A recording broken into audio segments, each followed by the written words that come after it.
Hi everyone, today I'm going to be working on the Tenyo Metallic Nano Puzzle series, and Tenyo is actually a company that's owned by Fascination, who also owns Metal Earth.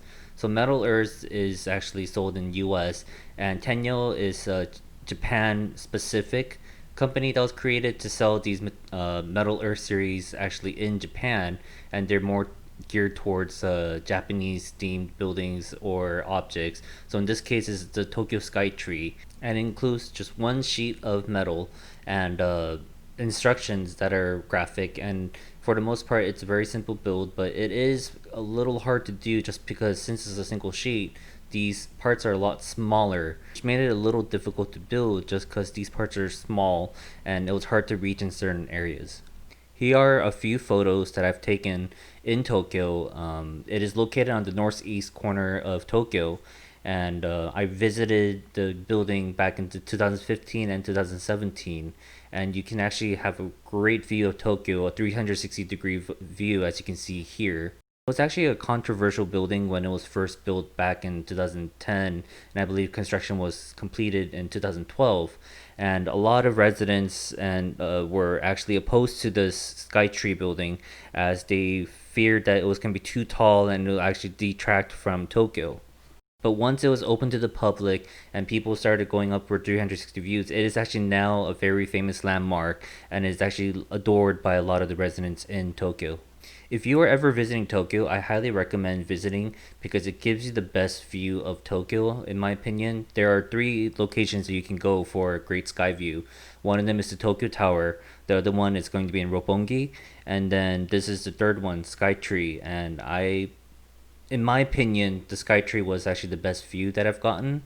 Considered the tallest structure in Japan since 2010. I don't know if there's another building that actually topples this now, but it is considered, I believe, the tallest broadcast tower in the world. And to visit there, you actually have to make reservations, or you can actually purchase a time ticket when you're there. But if you're actually a foreigner traveling to Tokyo, there is an actually easier or quicker way to get up to the tower because sometimes you will not be able to get a slot till the later in the afternoon. And one tip is if you're a foreigner, go to the first level inside, and there's a separate booth for foreign visitors, and they actually can give you access directly in, so you don't have to have that waiting time. And the whole idea is that since you're a visitor and your time is limited in Tokyo, they try to accommodate foreign visitors so that you actually are given a chance to go up to the tower.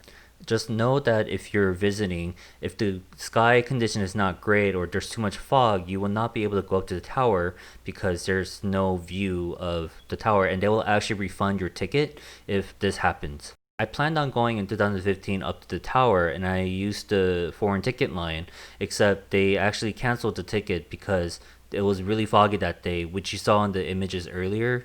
The one with the fog was actually taken in 2015. But when I went in 2017, there were no clouds and it was actually a very clear, sunny day. And so I actually was lucky enough to go up to the tower. Now, most of the parts for this model is actually of the tower head, where the viewing deck is, with the antenna.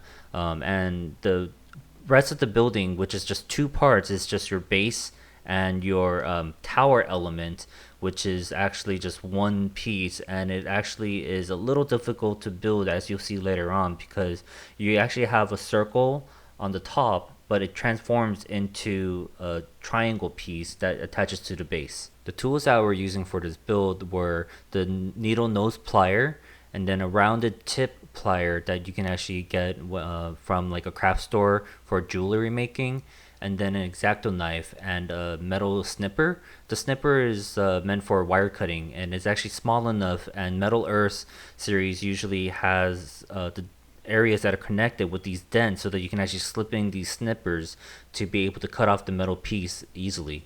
Another tool that you may be using for sheet models will actually be a tweezer or a forceps, and these are small enough, and usually the tweezers are a little bit thick enough that it's sturdy that you can actually bend metal pieces when you need to.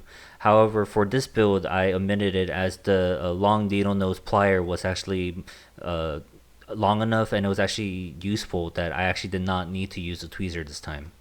The rounded tip plier was actually useful for bending metals, especially into a concentric shape. So if you have like a cylinder shape or like a conal shape, it's actually easy to use the round tip as it's rounded on the inside edge also, and it actually allows for bending the metal without scratching. When I tried using other pliers, cause it was a kind of a sharp edge, what ends up is that I actually end up scratching the sheet metal a lot, and there's all these little nicks and dents on it that does not look that great.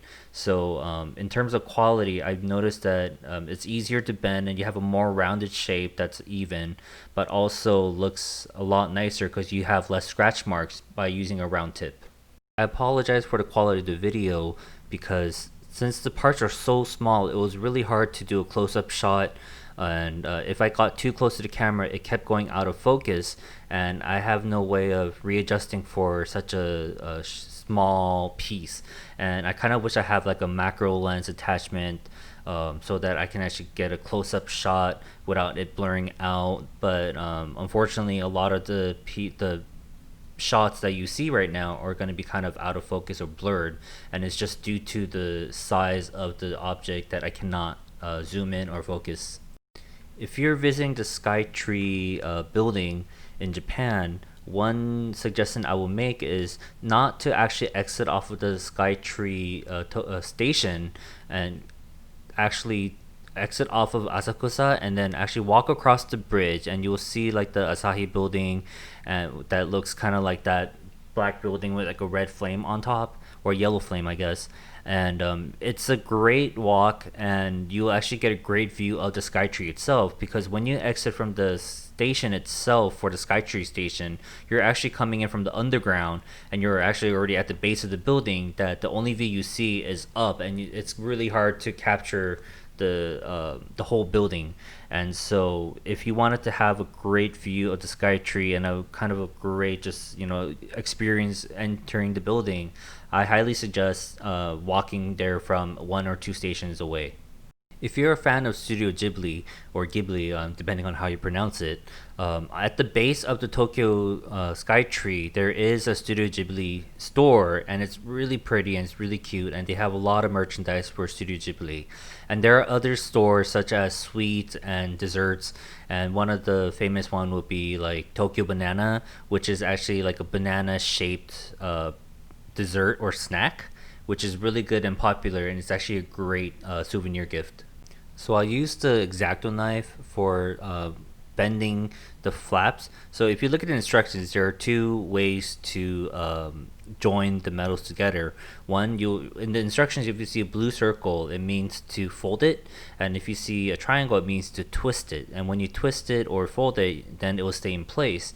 And a lot of times for these small models, it's hard to kind of get in between the gap to fold it in with a plier or tweezer. So what I like using is a number 11 X-acto knife and kind of running across, and then rotating in 90 degrees to fold the flap.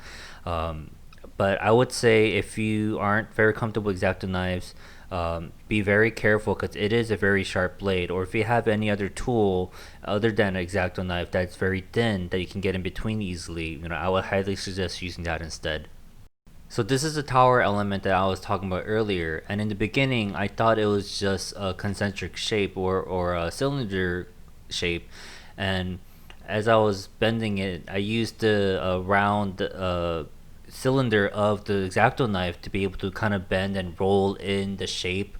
And then when I started attaching it to the base, I realized that the base was actually in a triangle position. So what I actually ended up having to do was to unbend it using a plier and just straighten out the edges. I was having a hard time trying to get the whole tower onto my camera because it's so long. It's really hard to capture the tower in one view. So here's a view, or a scrolling view, of the Tokyo Skytree located in Tokyo, Japan. And as you can see, the details are wonderful, and considering it's such a small model, the level of detailing on it is amazing. And I actually really enjoyed doing this one, and it was actually simpler than it looked because there's only one sheet of parts. Thank you for watching, and I hope you enjoyed watching this video. If you did, check out my other videos or hit subscribe.